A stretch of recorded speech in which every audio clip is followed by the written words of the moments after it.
None of VPM Partners, Bob Kendall, or any of its officers, directors, employees, other personnel, representatives, agents, or independent contractors is, in such capacities, a licensed financial advisor, a registered investment advisor, or a registered broker-dealer. None of VPM Partners or its personnel gives investment or financial advice or makes investment recommendations, nor are any of them in the business of effecting trades or directing client equity accounts or giving futures trading advice tailored to any particular client situation. Nothing contained in VPM Partners broadcasts, on its websites, or in its written materials constitutes a solicitation, recommendation, promotion, endorsement, or offer by others described above of any particular security, other investment product, transaction, or investment.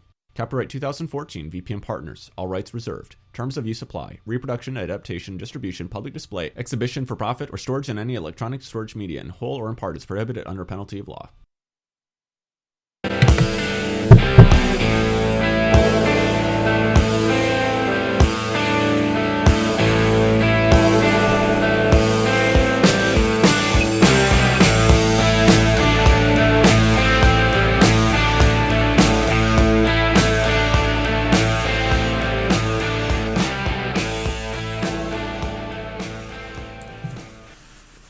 Good morning, everyone. It is Tuesday. I keep calling it Monday. I guess maybe we're all doing that.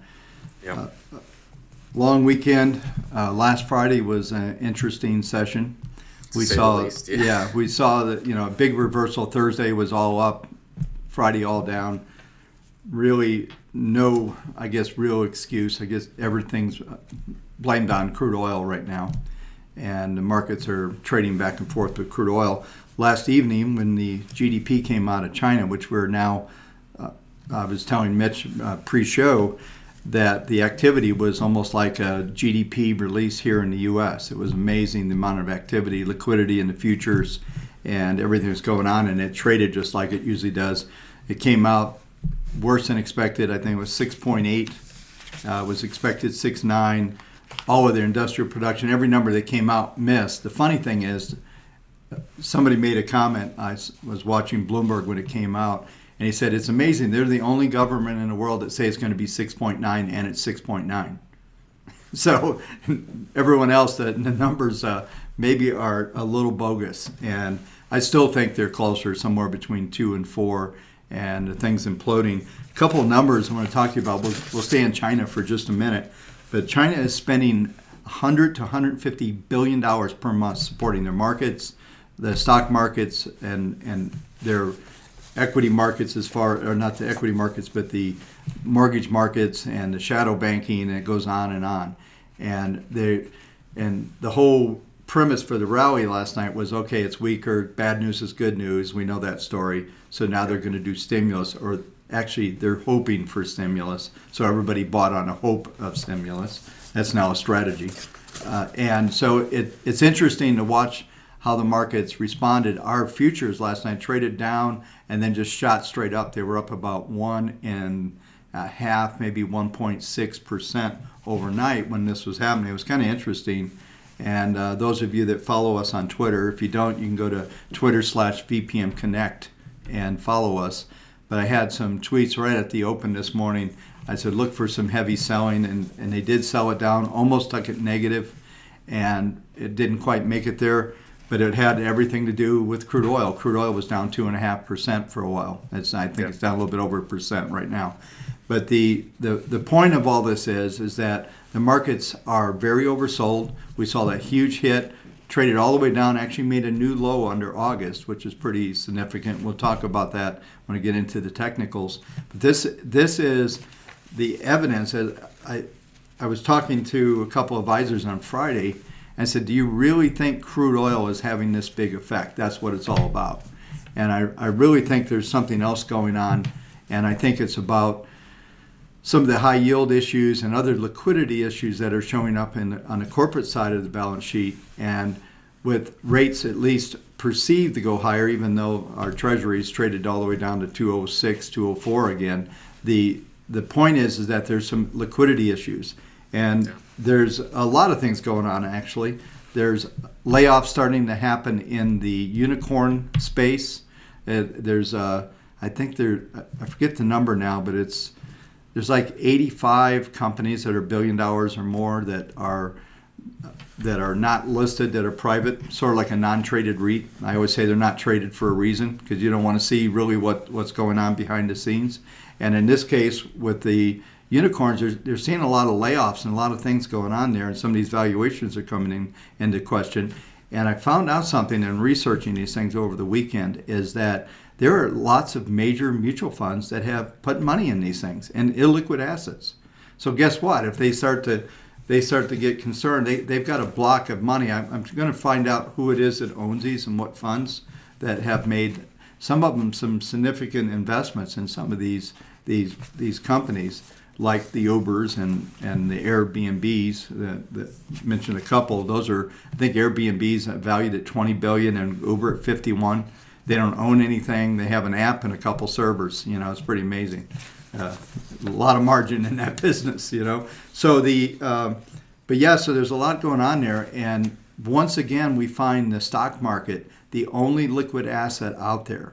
So I saw in a report the other day that there's about 36 major players like the BlackRocks and all these guys that they own something like 65 to 70% of all the high yield out there. So I always say, when 36 guys own everything, who are they going to trade with if they need to sell? And because they're all going to want to sell at the same time, especially if it's coming through liquidation orders on their funds and those type of things. So there's a lot of illiquidity issues that are laying out there in the background. So we're seeing some of this stuff starting to unfold a little bit, and I'm very surprised that if crude oil is actually causing all of these issues, although we are starting to see some pretty major oil companies get stressed pretty bad with the price of crude oil, not to mention our friends in Russia. And I may have mentioned this last Monday, I'm not sure when it came out, but also the Saudis are talking about IPOing Aramco, which is a $32 trillion IPO. And Mitch and I were talking about this. In Islamic law, they're pretty hardcore about borrowing money. So what a better way they can sell their company. And I really think they're raising capital to weather the storm here on the crude oil strategy. It's funny, here we are supporting them, and they're trying to kill an entire industry here. Something's very wrong with how that's working out anyway. So anyway, to keep from talking too much about some of this stuff is all very significant. There's a lot of liquidation going on. You can see the way the market started this morning. There's plenty of stock out there to sell. People are looking to sell. They're not looking to buy. So it's still, there's an old saying, the buy the dips, it's no longer buy the dips, it's sell the rips, or otherwise sell the rallies. Yep. And that's what's going on out there. We did have some economic news come this morning, right, Mitch? Yeah, we had the housing market index come out today, and that was an expected release of 62. It came out at 60. Prior, just 1 month ago, it was at 61, so that did show a downtick both in terms of month over month as well as below expectations. Of course, last Friday we had a number of reports that came out, and most of those were below consensus, below expectations on that. So the PPI came out month over month. That was a negative at minus 0.2% versus the expectation of 0.1%. We also had retail sales come out with a miss of 0.1%, and they were expecting just a flat reading on that. The big news was the Empire State Manufacturing Survey, which came out, which was, I believe, the largest miss on record, and they were expecting a reading of -4. It came in at minus 19.37. Wow. So, I mean, in each of these cases, it was pretty ugly. The only report that came out that was positive was the consumer sentiment, and that was a reading of 93.3 compared to the expectation of 93.0. So that's a slight beat on that case. All the other fundamental data came out, and it was really negative. But of course, none of that really matters at this point because that isn't what's really driving market sentiment at this point. It's oil, it's China. Right. I don't know if you saw the headline, but Mark Faber, Dr. Doom. Oh yeah. He said that it's not 6.8%. It's not 6.9%. It's closer to 3 or 4%. I agree. That's what I think it's 2 to 4 somewhere in there. I agree with him. I had the opportunity to meet him several years ago at a CFA meeting. It's kind of interesting in Denver with Brett back in the day, and he's an interesting guy. So. All of this stuff that we see happening in these markets are very significant. It's interesting that most analysts, so let's go to, I know we have guys in major big networks, all these guys are trying to justify that employment and these numbers, this economic scene is going to be a backdrop on the market. It's going to be good, and we're going to see growth again. Even if we see growth, we're seeing 2 or 3%. If you added up all the years together, going back to 2009, you couldn't justify the valuations in the stock market right now. We've all known for some time that this whole thing is bogus from the standpoint of where prices are.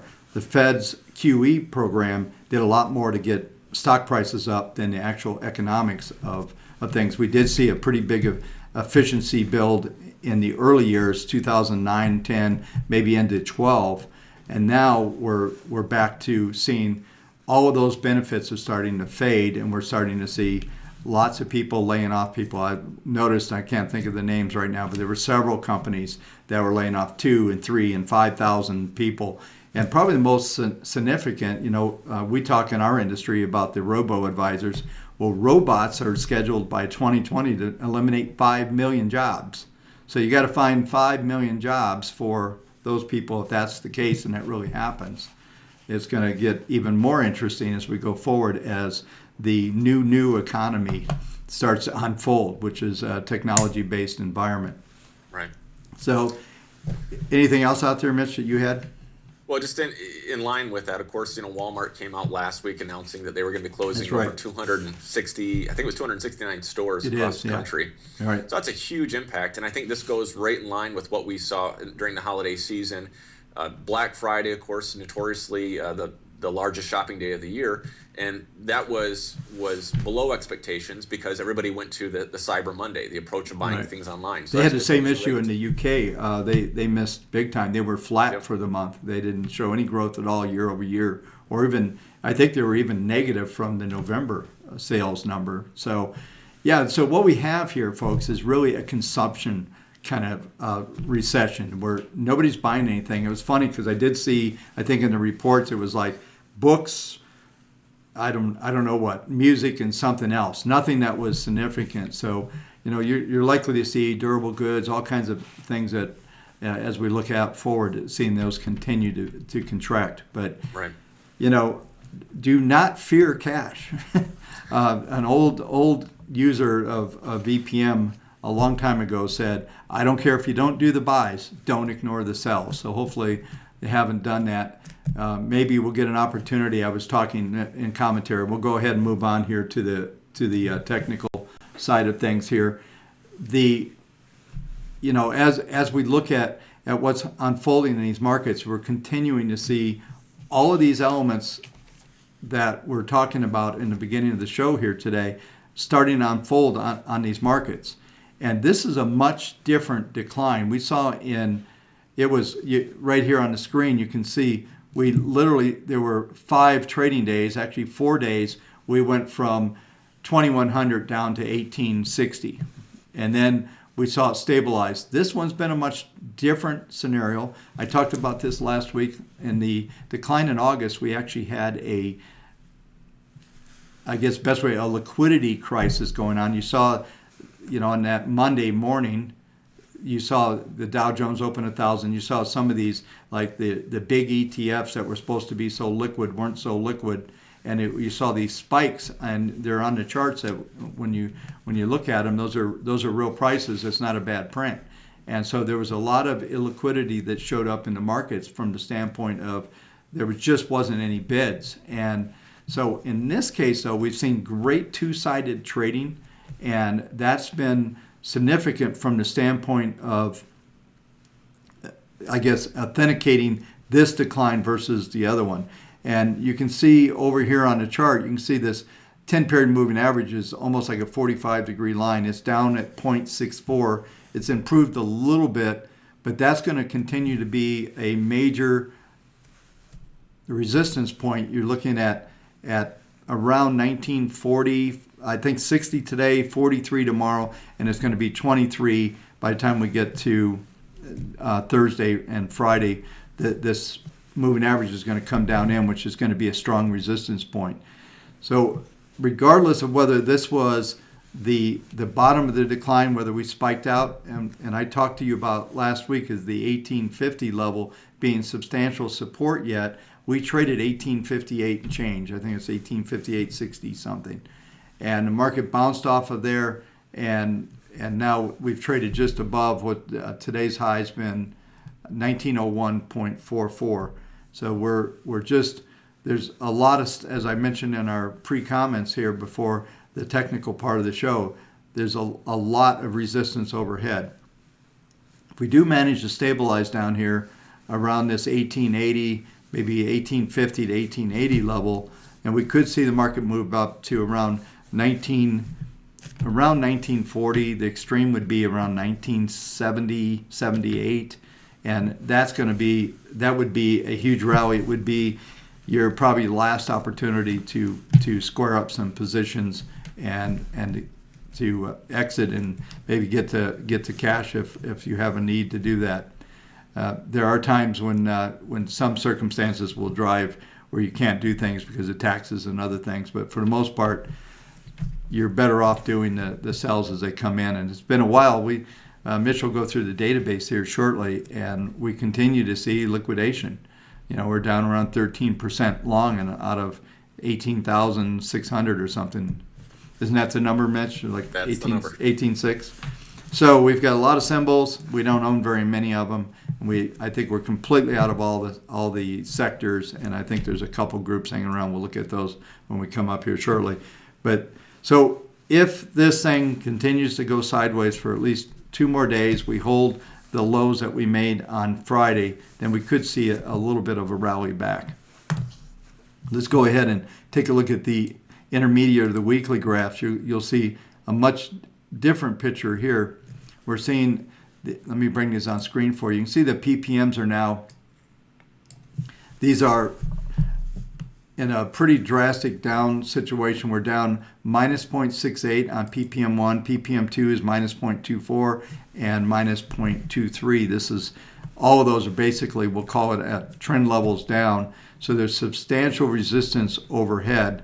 Right now, the 10-week moving average is still at 2008, but it's dropping at a pretty good pace. Let's just see what that's dropping at here real quick. It's dropping at about 14 per week. So that number is going to be a resistance point, and that may coincide if we did see a little minor low here that we would rally back into that 1940, 1970 level. From there, your next leg down will be moving down toward the objectives that I talked about last week. I talked about them in the commentary today, which would be 1795 and all the way down to 1694. Actually, I have to look at that number here. I've got it right here. I'll bring that up here in a second. It is 1755, not 95. 1755 and 1694. Those are the magic numbers as far as the markets go. We should see that next move, and ultimately, I did get everything roughed out. We're hoping to have the annual report out, the outlook, by Friday. Should give us time. We got a short week, but we should be able to get that done by now. I got most of the work done over the long weekend. A lot of research to try to figure out, where the markets are gonna be and what kind of activity we're gonna see this year. Bottom line is, these markets are in big trouble. Whether they rebound, how much they rebound will tell us a little bit about the characteristics of this trend. But there is now a 60% probability that we'll see the market down to that 1755, 1694. That's going to start pushing us into the 20, 25 percentile range from the top. Mitch, can you see what that range would be while I'm discussing that? 1755, 1694.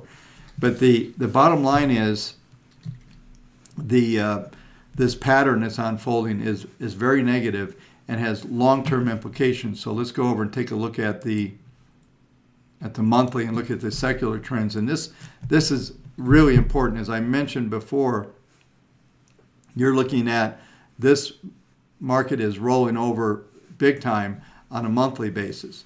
So every time this particular pattern has come out, so we can go back all the way to probably 94 was one, and then we saw a rally from 94 up to the 2000 most current ones 2000, 07, 08, and now we're back at this pattern again.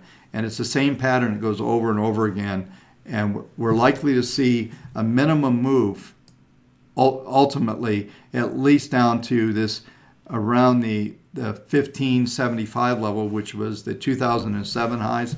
That's a minimum. The more likely patterns that we could see could be a move all the way down to around the 1400 level. Let's take a look and just look at some of the Fibonacci projections on here. And I'm going to go the full rally from the 09 low here up to the high, and we'll see what kind of number we get.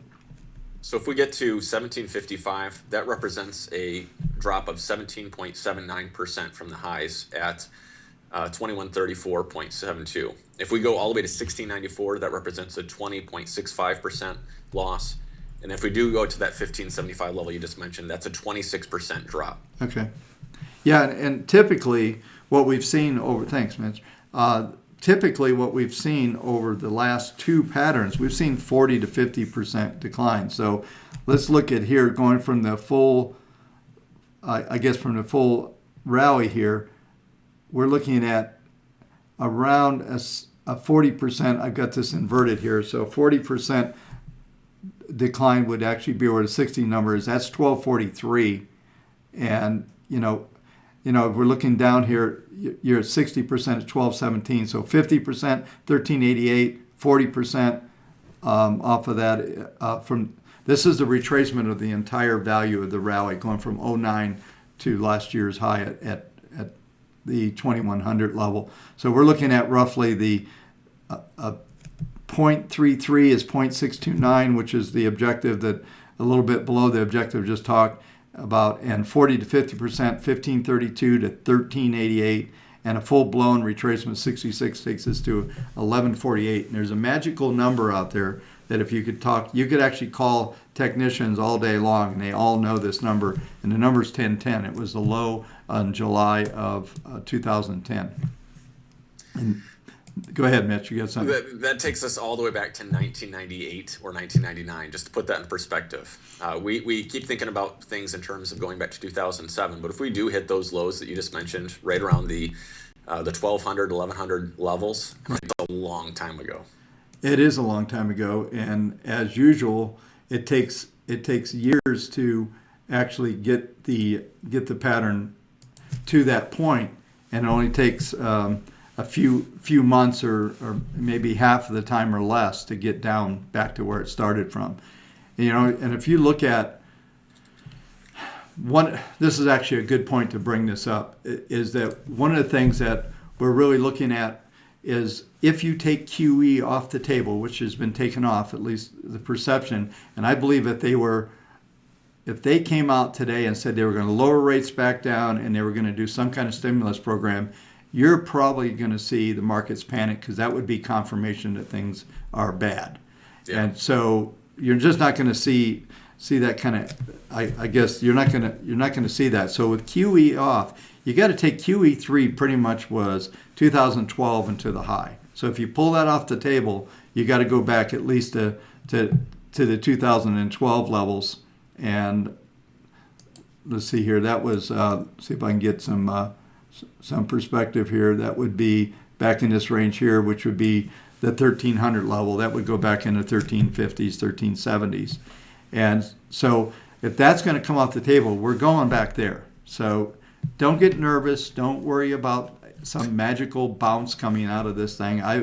It looks to me that this pattern is rolling over, and it's going to start to go in a pretty big fashion on this next leg down. Once we complete this, whether we get a little blip back up and then back down, we'll see how the pattern sets up. But it's going, like I said, minimum 1755, 1694. It's not going to be a straight line down. And I do think what we're looking at as at least a 24 to 36 month scenario, bear market that's going to last that long.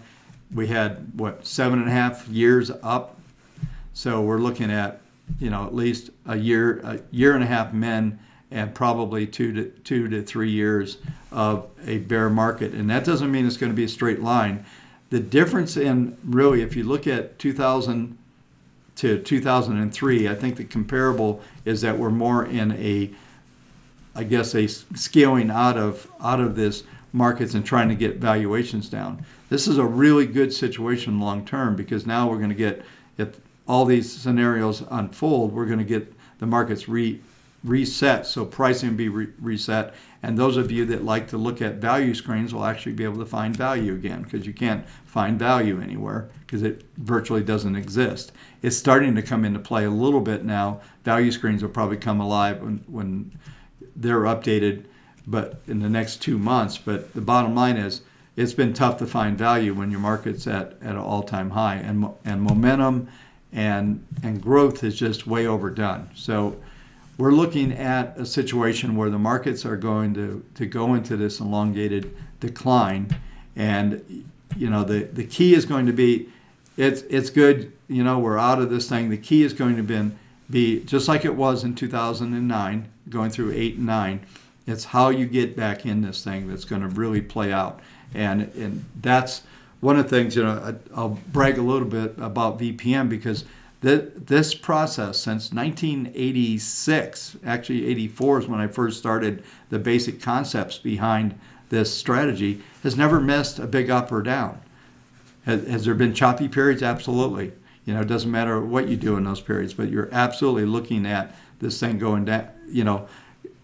In this cycle, there's these big cycles that play out, and VPM on our secular models, our new models that we put out last year, in September, we actually got out of that. Typical out period is around 550 plus days. That's about a year and a half. Those are market days, and some of them have been longer. We're now up only 1.24 on the session. We're trying to turn this market negative. I suspect when we look at crude oil, it's probably down. So we're under $1 now. So the bottom line is, these patterns unfolding on a longer term basis are substantial. They're going to be dominating what goes on in the markets. Having said all that, and Mitch is going to go through the database. As a matter of fact, I'll save most of these comments after we go through the database. But the realities of what's going on is, it's going to be very difficult. You're going to be able to prove out a lot of value to your customers by being in cash. At some stage, we have to find a way to generate some sort of alpha, and we'll see how that all plays out. And I think it's going to be done in individual stocks. And we've been teasing you all with some new strategies. I've got one I'm working. I'm going to reveal it to Mitch. I think I've got everything done. There might be one more element I can bring in to make it complete, but we need to be able to focus and find some good strategies. Right now, you're not going to find much long at 13%. And matter of fact, Mitch, do you know what you can bring this up when you do the data, but do you know what the percentage long is, just equities only? Do you have that number? I can get it for you in a second. Yeah, why don't you get that before I bring you up, and then I'd like you to discuss that, because the databases pretty much match up pretty similar, and maybe in talking about the S&P pacing. So here we go. We got down to $1. Now we're back up almost 4 on the S&P. So they keep bouncing. These guys there's a war going on down here, and I think if we go negative on today, it's probably going to be pretty ugly. We have just a real quick mention before I bring Mitch up, is the 3-day volatility is now at 59.40. So I suspect this week we'll start to see that to contract a little bit, and maybe when we come back up, we'll talk about some of the other analysis, look at the VIX and some other things that are telling us a little bit about that. It's kind of scary because the VIX hasn't really got that elevated, which would tell you there might be a lot more to this market. So let's go ahead, and I'm going to bring Mitch up here. All right. Get 2.0 on the screen, and it's all yours, Mitch. All right. Thanks, Bob. You're welcome. All right. To get going, what I'm going to do is I'm going to go ahead and go over to the research side of the 2.0 database. As always, we're going to start with the weekly. I'm also going to bring in some context on the daily signals. As we've discussed over the last couple of weeks, you look at these high-level sectors, we are completely out of every single sector that's out there. You look at the underlying groups, and you see that of the groups, we're actually only long. Just lost it 1 second. Bear with me 1 second. That was my bad. I was trying to get the. Not a problem. So of the 102 underlying groups that make up those sectors, you see we're only along 7 of those. So that gives us obviously close to 7%, 6.86% long. And then you look at the underlying symbols. So this is the entire database here. Of the entire database on a weekly basis, we are only long 13.84% of all those securities. Now, to answer your question, Bob, as far as how that represents versus stocks and mutual funds, I don't have the number on ETFs offhand, but I can tell you that on stocks, we are currently long 18.96% of all stocks. So obviously that is a little bit more aggressive on the individual equity side of things. Looking at mutual funds, that's where we're overly bearish. And in this case, we are only long 8.59% of mutual funds. Now, the reason for this is because if you're forcing us to evaluate the good securities with the bad securities in these composites, whether they're growth funds or emerging market funds or bond funds, regardless of what the mutual funds makeup is, if we have to look at the overall composite, we're going to be a little bit more bearish typically on it because if the overall makeup of it is ugly, we just have to look at it that way. So yeah, and with the individual stocks, you have stocks that are going to be able to do better than a basket of stocks. And that's right. And I'll pull up the S&P pacing chart just to give you some context of that, just to show you what that looks like. Now, this is just in terms of the weekly signals. Now, we've been talking about this really ever since we hit the lows back in August, that you got to put things into context. And a lot of advisors were itchy to get back into the market. And we discussed back in October as well as November, that we finally did start to see at least some buying come in on the weekly models. But really, this was going to be a short-term rally. And we saw this played out within the daily side of the database as well. So if we have to contract our view down from the weekly data points down to the daily, we did get very aggressive at 1.80% invested on the daily trade systems. But you see, we're back at that same level that we are on the weekly. In this total database on the daily symbols is at 16.34%. So we're within 2 or 3 percentage points of the two. Things do not look good, regardless of whether it's a short-term, intermediate, as well as the secular, the longer-term trends. We're out of just a tremendous amount of securities in the database. I did mention the S&P pacing, so let me go ahead and bring that up. We highlight this every single week in the first commentary for the week. And here you see, here's the S&P 500.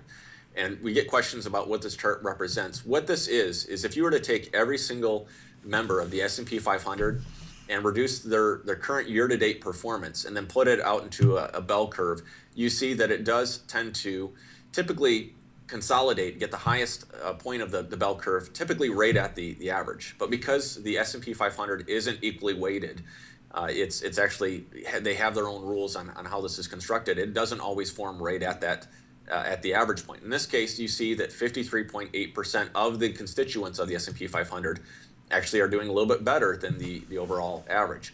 So in this case, we are seeing already a pretty wide range when it comes to the S&P 500. If you look at last week, it was a far narrower range as far as the plus or minus positive or loss on the year. At this point, we're already seeing some numbers of the S&P 500 down 38% on the year. I mean, it's pretty amazing how quickly things are getting ugly this year on these individual equities. But if you have the ability to filter through that and only grab the stocks that are performing, that are trending positively, that does tell you, it does provide you with a different story. If we jump over to the dashboard, we can see what the equity side looks like. One of the things I did want to touch upon, you'll see this pop up that came right at us, both right now on broadcast as well as when you logged in today. The Target 25 strategy that we've published out there has been updated. And last year was a pretty remarkable year. If you looked at what the underlying UIT, if you were to go out to the First Trust Target 25 UIT, that was down 9% on the year. And we tracked this all throughout last year. And at the end of the year, the case study that we highlighted, that actually had a positive 2%, or it was flat on the year, depending on what the management fee was that you took out of that. And so that just highlights the value of only owning those positions that are actually trending, even in a list as narrow as 25 positions, and also bringing into proper context the capitalization weighting on these underlying assets by utilizing our initial allocation factor, you had far better performance this last year on that strategy versus the UIT.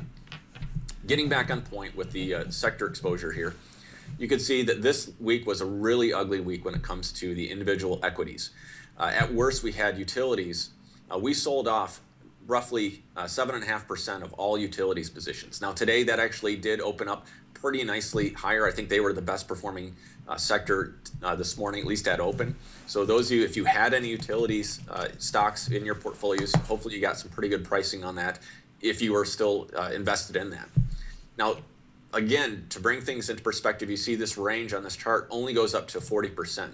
So as I mentioned before, the overall, if you were to shrink this down to just one composite, we're only long 19% of all the sector equities. That being said, there are going to be gems that are going to be performing. We've seen this in prior pullbacks where there are some stocks that are still showing favorable trends in place. Those of you that are using mutual funds and ETFs, though, you're going to have some difficulty if you don't expand your horizons and look at other options for generating returns for your clients. I'm not saying get into anything tremendously exotic, but you can see here when you look at the database, we could just scroll through this. Usually I narrow in just one of these individual investment categories, but today I just want to put things into the overall context. You can see the allocation funds. All of them are pegged all the way to the left-hand side. We don't own virtually any of the allocation funds. And this is true if you go all the way down to the bottom to the US equity funds. I mean, we only own 1 or 2 mutual funds in each of these categories. It's remarkable how few funds that we actually own at this point that are outside of the taxable bond funds, which you can see here. We actually did see some buying take place this week. We had some new positions come in intermediate government as well as intermediate term bond funds. And then also the municipal bond strategies, if you could see here that we actually had some positions come along on this as well. And this continues to be the 2 places that actually are showing some sort of stable trends as far as on a longer term basis that are what I would consider pretty solid strategies for your clients. Yeah, and it's funny, I was talking to a couple of advisors last week and we were talking about like, can you still buy these things? I said, well, if you asked me a year ago, I would have said you couldn't buy them. They keep going up. And The good news is there is a sell protection on these things. And, so, well, it's also the risk, you got to keep in mind that the risk in these type of assets, especially municipal bond funds, they're not the same type of risk that you're going to see buying a stock that's up, 170% right. or something like Correct. that. Yeah. I mean, you could potentially be buying it towards the top, but what is that pullback really going to be over that position? And you do have some tax-free income. The issue is with everything is, qualified accounts. What do you do with them? You can't put them in. The portfolio police will call you in about a minute right after you put the order in. So that's a big red flag. So it's a tough place to try to find things to do with cash right now. Yep. And those were built for cash reserves, a place to park money more so than just outright strategies. As it turns out, you probably in the last 2 years, maybe as many as 3, you should have put all your money in municipal bonds. It would have done really well. You had tax-free income and you would have made 6 to 8% a year almost. It was pretty good returns. Pretty remarkable. Yeah. Going further down this, one of the things I wanted to highlight, we'll pull up the globe at a glance. The big thing to touch upon here is the color red. It's sort of like Sesame Street. The color of the day is red. You see here, I mean, it's remarkable that this really is a global issue that's playing out in 2016. You can see that we did see, if you were to scroll down this list, we did see a couple ETFs here that make up this globe at a glance that were positive, and this is Turkey and Thailand. Now, if you actually look at the actual MSCI single country indices that these ETFs are derived from, I think Turkey was the only one that was actually positive on it. And of course, and I'll mention this again just because I still come across advisors that have never heard about this. Underneath the resources, the downloads, we put out this weekly market review to give you some quality insight into what has actually taken place across all the different markets this last week, as well as what this looks like year to date or month to date. And as we look at it here, I mean, if I would encourage you to print this off and just make sure that you have magenta in your printer. because you're going to be using a lot of red as the weeks continue to unfold in these reports, just because we've already seen tremendous weakness across all these different indices. And you can see here that there is very little green. It really doesn't appear until you get to the bond section. As whether it's the regional indices, the single countries, the commodities continue to show tremendous weakness. Here, one of the things I wanted to highlight, we've been talking so much about oil, and we were wondering, are we going to get down to the 30 level? And of course, we broke through that. And today we tested that 30 level on the high side as opposed to the support side. So this continues to be a real weak spot within the market. And then, as Bob mentioned in commentary, the events that are taking place within currencies are pretty remarkable as far as what's taking place over in China with the Hong Kong dollar versus what was the percentage that the PBOC changed? Yeah, well, there's an interbank rate, which you can borrow money to trade currencies through the onshore versus offshore. And what China has done is they wanted to basically, anybody that was playing the offshore, they wanted to punish them for doing what they're doing. So it caused them to sell. They couldn't afford to hold that. It was actually 63.8% rate overnight. It went back to 2.3 pretty quickly, but they literally pushed that thing up so it would force everybody to sell, cause the onshore and offshore to come in to tighten the spread in, because the spread was huge. So it was speculation that was pushing the offshore up, and so they just eliminated that. They continued to do some things last night along the same line. So if you want to be trade the yuan on an offshore basis, you got to be pretty bold to go in there right now, because you're being punished, through state capitalism and through the control.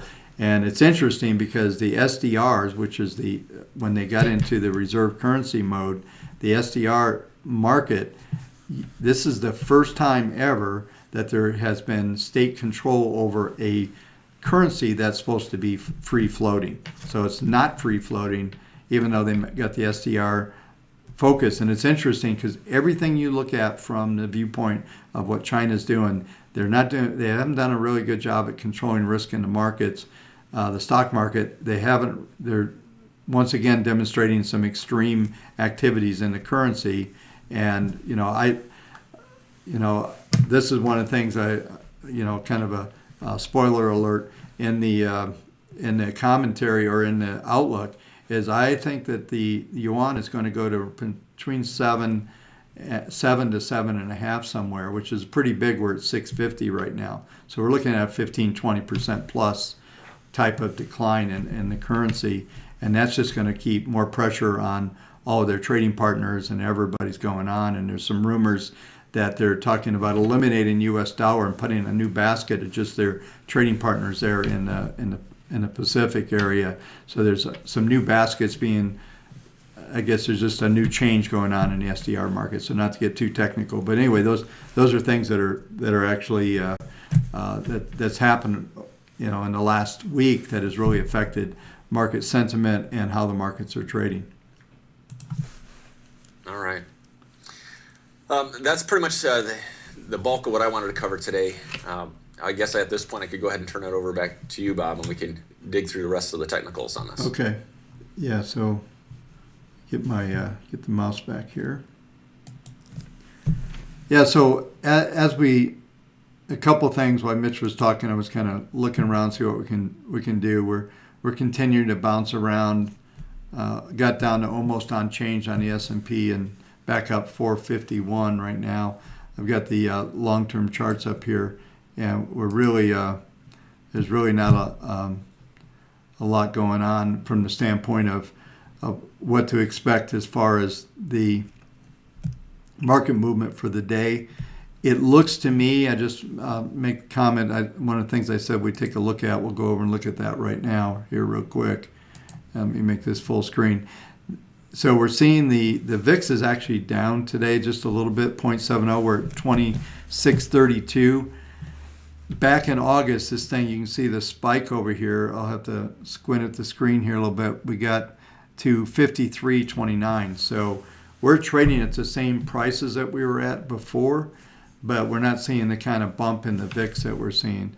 And this is this trend, these those of you who haven't seen these before, I haven't brought them up for a little while, but these are what I call the VPM webs. And when you get into these tight lines like this, I have a rule: never buy a downsloping, I call them a rope, when they're that tight. And this market's going to remain in a downtrend for a while. We're seeing in the intermediate charts, we're seeing some broadening where these are linear regressions. There's 20 of them, so we're starting to see some crossover, but there's so much resistance overhead. As I mentioned in the earlier comments, around the 1940 to around 60 levels are pretty substantial. I would be shocked if we could trade much above that. And actually, from the oversold conditions we've actually gotten to, if we did get a little bounce, 2 or 3 days, even of maybe in as much as 5 days, then that would set the tone for a better leg down and have more power to get through the markets. As it stands right now, market participants are pretty much fearless at the moment. They're willing to probably trade from the long side, and they're trying to sell them down again. We're at only up 258 on the day. So the patterns aren't positive. They're continuing to be negative. And as I said, the VIX hasn't overextended itself. So just staying in this 25 to 30 handle range is pretty much going to keep the markets from doing much on the upside as far as that goes. And they're still indicating there's more downside.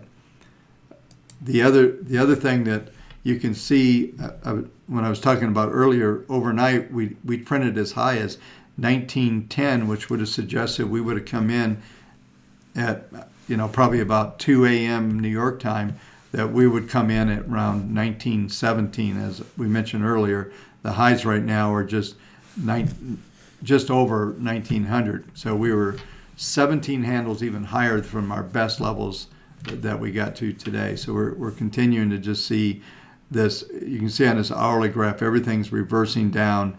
There's nobody interested in buying this market. So it was nice, as Mitch mentioned earlier, and so when we have some selling and things coming into some of these markets, it's nice to see an uptick. I love the higher opening on Mondays when we have sell orders. Those are my favorite. We usually get pretty good pricing. There's obviously individual issues that you're not going to get as good as pricing, but that is how it all works and comes together. So I'm going to go back to, we'll take a look, and I suspect crude oil actually is not driving. We're back only up 160 on the day again.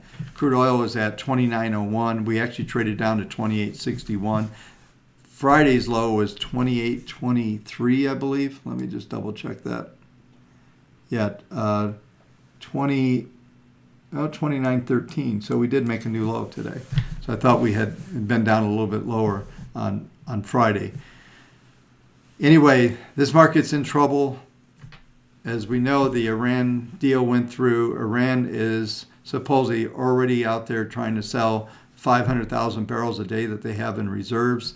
It's going to take them a while to get their production up, but they're talking another 1.5 to 2 million barrels out there coming, and they're not going to care what the price is. They're going to sell it, and they're looking at being back into the world and selling whatever they can do to generate more income. So that's going to be yet another supply issue on this market. So even if you took out even more rigs, everything here, fracking units, whatever, here in the U.S., it's not going to make a lot of difference as we get into February, March. Is just going to continue to see this build, and these inventories continue to build on this thing. So there's no way out for crude oil. So if the market's going to trade off crude, this is going to be fairly significant. I did have some my sheets. Excuse me 1 second. Let me grab this. But yeah, crude oil target right now is on the downside around 24 to 18 is the target on the downside, and it's not a real far distance from here, but it is another 15 to 25% plus on the downside. So you're just not going to see this going. And just about everybody that comes on Bloomberg, I haven't watched CNBC for a while, but everybody that's going to come on there, everybody believes by later in the year crude oil will be higher. Maybe it will be. We'll see how that all plays out. But from the fundamental standpoint, it certainly doesn't look like anything's going to change anytime soon. So let's take a look at our one of our favorite stocks that certainly it's in the most portfolios. We haven't owned it for a while, but take a quick look at Apple. Apple's at 96.43, down 0.75% again today. And I talked about this. I think we're going somewhere between 86 and 75 on this stock. And there's just a lot of issues that are going on there. And hopefully, I noticed something on my Apple account was kind of interesting. I turned off the music streaming service before my trial was out. I noticed it was back on again. So I don't know if that was just an error or if I'm the only one that happened to. But I just happened to see a bill come through for $9.99 or whatever they're charging. I thought, oh, that's interesting. I thought I turned that off. So maybe they're getting a little aggressive and taking money as well. But they're having lots of issues with selling their devices. I think the smartphone market is pretty mature, and all they had was hoping they could sell into China. And there's so many knockoffs in China, so I understand that it's pretty difficult to keep that going. And it's a lot easier to build phones around Android, so that's continuing to be a big competition for them, especially in brands that you've never heard of before. So anyway, Apple down. Looks like we sold this back in June of last year at 126. Okay, yeah. Yeah, so that's a long ways from there, from where we are now. Was that 35%, 30 something? Yeah. So we're looking at this stock's in trouble, and remember, this represents a big piece of the indices. So I just went through a big discussion about where these indices are going. If Apple's going to 75, it's going to be one of those components that's going to continue to pull it down. You can see all of these averages and the trends are firmly down. There's not any bottom in place. Let's see what the low that we got onto on the spike. So this is the spike I've got my cursor on over right now, and that is the low there was 92. So we're getting very close to actually challenging that spike low back in August. And I believe once that's out, it's getting harder and harder to tell people just continue to hold Apple. Now, I would have rather sold it like we did 30% plus ago and just be sitting cash and waiting for the next opportunity. So anyway, let's. One of the other things that I'm going to try to bring up this longer term situation, and we haven't talked about treasuries. I'm going to do treasuries in the Dow, probably finish there today. But you can see here, this is the monthly chart on the treasuries, and I've talked about this, that I didn't think we'd get down much below 206. We did manage to print just a touch under there. Let's see what the low was there. We got all the way down to 1988 here. Let's see if I get the right number here. Yeah, so we did spike under. We're back at 003. Is that right? I can't read the screen because it's all white. Hopefully you folks can see it better than I can. But this trend has been down. This is definitely,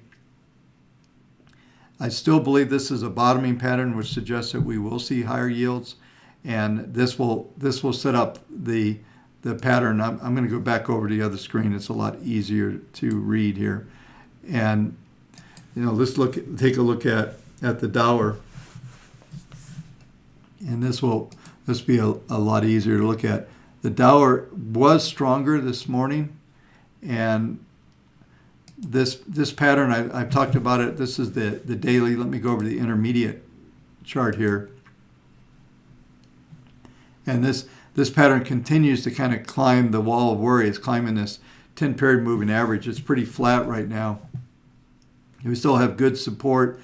My expectation is for the Dow to continue toward 104, 106 on the upside.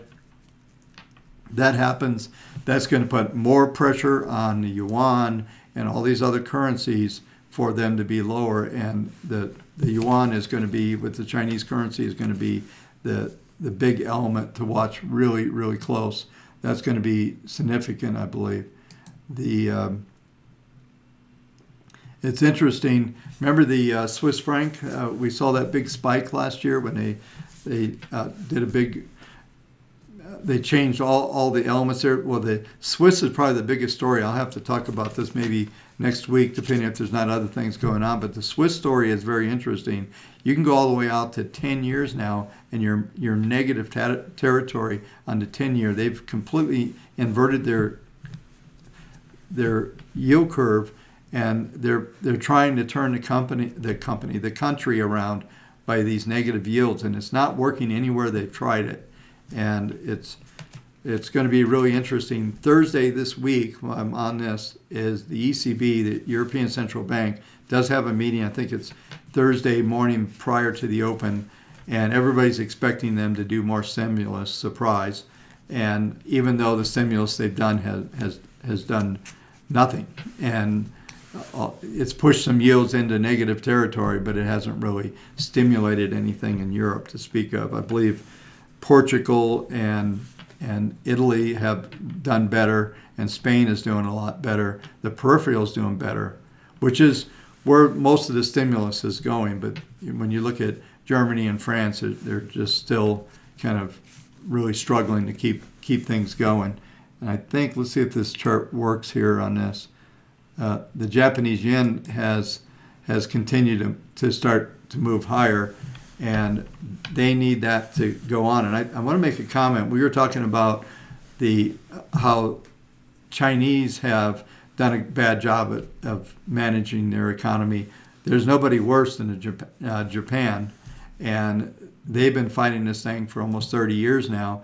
And you may or may not be, and I may have said this before, but the JOB, the Japanese BOJ, you get a little dyslexic there, Bank of Japan has actually, they own 50% of all the major ETFs in the country. So they've been supporting the markets. I think I saw somewhere $3.5 trillion market or something. They own half of it. The central bank does. So what do they do to keep the prices going? Do they buy it all? And then what do you get? A flat price is no one to trade with. So, like it'd be interesting. So they've actually frozen their markets in a large degree, even though we continue to see some of these things kind of struggle with as far as markets going, and the currency is a big problem for them again. So it's one of the few places that the dollar's been weaker across in that element. So let's see. Go ahead, Bob. Both those, for any advisors that are interested in it, both those currencies are represented on the weekly market review as well. Not quite as detailed as this with all the different trend lines in place, but we do have at least the last, I believe, going back to 2014, showing how these equity curves have played out. Okay, good. That's good information. So download that sheet. We can see how many of you are downloading it, and not enough is downloading it. It's really helpful to have sitting on your desk if you're sitting there, even if you're on a phone with a client or sitting there and doing a review of some sort, depending on how your practice is situated. So we got about a minute and a half to go here. And I think where we end up is just kind of set it. We continue to bounce. We got all the way down to about 160 on the S&P. We're back up 416. It does look like to me that they're gonna attempt to rally this market later in the session, and we'll see if just looking at the cash here on a 30-minute graph, they get above. I'll give you some numbers here, so to watch for. But if you can get above around the 96 level, 1896, then that'll set the tone for a stronger close. If we can't rally in the last hour as we come into the final hour of the day, if we can't rally today and you see heavy selling coming in, that's going to represent, typically when selling comes in late in the session, it's usually some sort of European selling, people squaring the books up, and it's a pretty negative event when it happens. So we'll see how it closes up today. We haven't been able to rally a lot, and maybe that will be representative at the end of the day where the sellers come in. There's not going to be whoever's been buying this morning is probably squaring up, and if there's anybody left, they may be quick to bail out. Maybe we see this thing close in a negative territory again. So remember that Friday's close was the lowest close that we've had in this sequence so far, and we're up a whopping 3.48% point or 48 on prices and net change, and we're up 0.20 on the day. So it's pretty anemic at best. So anyway, folks, thanks for coming today and listening to us, and hopefully this has been helpful. Have a great week. We'll see you next Monday morning.